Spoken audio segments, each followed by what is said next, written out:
The Torah says that Hashem has a hand, but isn't this just a metaphor? The Torah also says that Hashem loves us, but how can he have an imperfect human emotion? And what has this got to do with our relationship with him? Even we have an essence. The difference between us and Hashem is not that we can love and he cannot. It's that his love is infinitely more real, more essential, more true than ours, because our love is a mashal for his. Who you are, the real, deep, essential you, is unchanging, no matter what you do, no matter what you feel.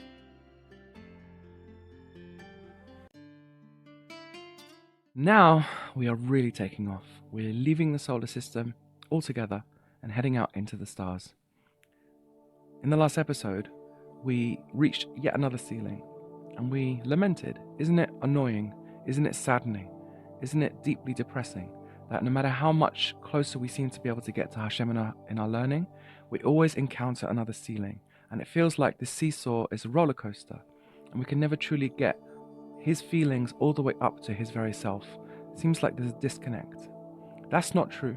And in this episode, we're going to show that indeed, not only can we get to be in an intimate relationship with a level of God, even the highest level, but with Hashem himself. And that is the very purpose of what the Baal Shem Tov life's mission and teachings were to achieve. So let's pause for a moment and reflect. The Baal Shem Tov recorded in a letter to his brother-in-law that he once ascended into the chamber of the Mashiach and asked, "When will you come?" And the Mashiach replied, "When your wellsprings spread to the outside." Now, this is talking about outside the Kabbalist cave, outside the Chassid's shtetl, outside the mind of a Rebbe, and reaching even the non-Jews deep in the jungle. So what teachings are we talking about that have to get this far? What is the Mashiach about? That we should serve Hashem with joy? That Hashem recreates the world every moment, like the famous teachings of the Baal Shem Tov? Is this what really needs to reach the chutzah? Can't be. It can't be. It can't just be that. As beautiful as those ideas are, firstly, they're not revolutionary, and secondly, everybody knows them by now. Are these really the ideas that the Mashiach is waiting for to spread to the ends of the earth? It must be something much more Mashiachic than that.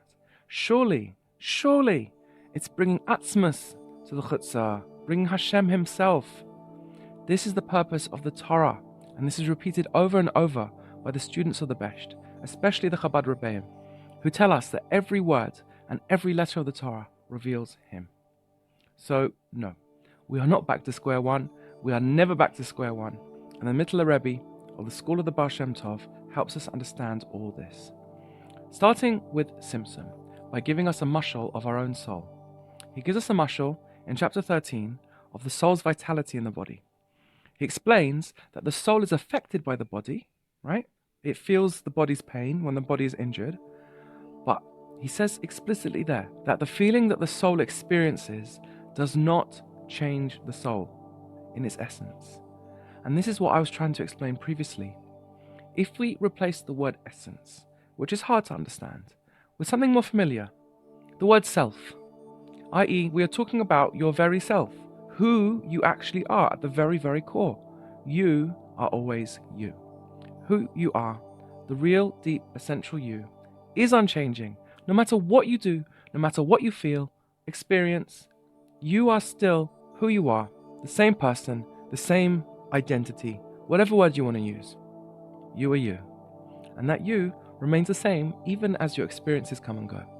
It's very hard to talk about, but we're talking about something so close and personal to everyone. Talking about your very self, who you're referring to when you say I or me, that this should be something that you are familiar with. Don't let the philosophical terms confuse you. This is called your essence in philosophy, discussed at length in the Moreh, in Kabbalah and Chassidut, and even in secular philosophy. And as the Rambam says in the Moreh Nevuchim, essence can express, but this does not in any way reflect any change within or of the essence itself. This is true of you as well as Hashem, as we shall see. This is the key to putting it all together. When we question Atzmut, we need to be clear, what is the question? What are we asking? Are we asking what is Atzmut? Or are we asking who he is? These are two very different types of questions. The what question is a difficult one, maybe even an impossible one. It's the same kind of question as asking, what is a person? Or what is the I that is me? Philosophers have struggled with this for centuries. Concepts like consciousness, qualia, subjectivity, the self, all of these are attempts to describe the same core mystery. And we intuitively realize that it can't be fully grasped because whatever you use to examine it, your intellect, your language, your categories, are already expressions, tools that come after the self. You're trying to use part of yourself to analyze the whole of yourself. So the question, what is essence, becomes inherently paradoxical.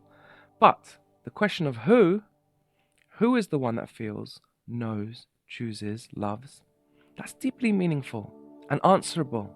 You can know who you are, and you can know who Hashem is.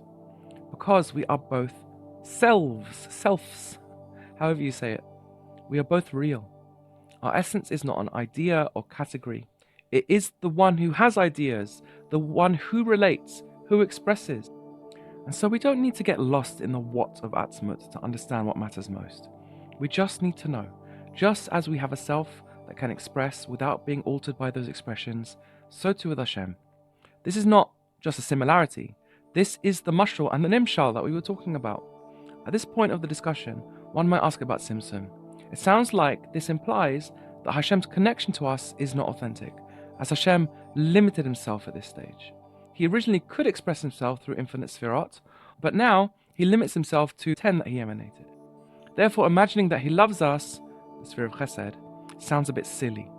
Even if his love is infinite, which is of course true, the sphere of chesed of Atzilut is truly infinite, love itself seems infinitely small and insignificant to him. Not to mention that he loves us and our righteous deeds, which are far more insignificant still. So the Tzemach Tzedek clarifies that a Tzimtzum is much greater than your typical mashal, like when a teacher explains a lesson to a student by putting it into a much more simplified version. It's much greater than that. It's infinitely greater than that, in fact. So much so that the Rambam rightly calls it a homonym. But the Tzemach Tzedek does clarify that it's not completely different. It's different only in scale, far, far greater. And still, it's a perfect mashal, even if it's an infinite one. Also, by the way, he, and basically all of Chassidus, clarifies another misconception. We are not insignificant to him, even if love is. Yes, love is completely insignificant to him. If he could have us without love, he would. Love is a creation so that he could have us, because that's what we need. But his need for us is as essential as his own essence is to him. And therefore, one can say that he created love in order to have us, like I just said, rather than the other way around. I.e., the famous idea that he created us because he likes to do chesed. It's exactly the opposite. It's exactly the other way around. And this is what I meant earlier when I said that the difference between us and Hashem is not in whether he can feel, will, or act. The difference lies in the scale and the distance. His self is infinitely greater than ours, but the structure, essence that expresses without change, that's not foreign to us. It's exactly how we work too, and that's why we can relate to him. The difference between us and Hashem is not that we can love and he cannot, chas v'shalom. It's that his love is infinitely more real, more essential, more true than ours, because our love is a mashal for his. And so, when we learn about the unity of Hashem, that he is one, unchanging, indivisible, this does not mean that he doesn't love, or choose, or care. It means that all of those things are flowing perfectly from his essence, just as they do from ours, but even more so, in an even more unified way, and an even more infinite way. The good news is that we don't even need to wrestle with a complex philosophical question of what is Atzmut, what is essence, in order to know that Hashem truly loves us. That's not required to understand the basic truth that we're establishing here. We've already seen that his essence, just like your own, can express without undergoing any change whatsoever. And if that's true, then his love, his care, his presence are completely real and completely consistent with his oneness. This holds true for you too. Your essence remains unchanged, even as you express love, pain, joy, or longing. You're still you after all of that, and he is still him after all of that too. So, understanding the what of essence is certainly a curiosity, let's say, for intellectuals. And this video series is of course here to provide a way to prove Hashem's expressions are real from a rigorous theological standpoint. But for 99% of the Baal Shem Tov's beloved simple Jews trying to understand Hashem and his Torah, we don't need to understand that question. We just need to know that his expressions, like ours, are his, expressing himself, and thus real in the same way that ours are. But again, infinitely more. We can relate to him simply. He is a someone, not a something, a who, not a what. Going back to the theology though, much of Hasidus about Atzmus focuses on this elusive what, asking what it means for something to be beyond description, beyond category, and beyond limitation. And people often make a critical mistake.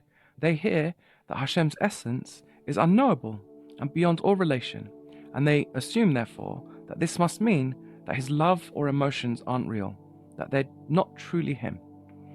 But this is not what the teachings are saying. It's a confusion between the indescribability of the what and the reality of the who. Yes, Atzmus is itself beyond being defined, beyond being limited, even beyond being beyond, like we said. But that doesn't mean that his expressions are somehow disconnected or inauthentic or untrue, chas v'shalom. So, let's recap. In this episode, we asked some of the deepest questions of all. What is essence? Who is Hashem? In the next episode, we will find out how essence can actually be revealed through expressions, how we can get to know him through Torah. Stay tuned.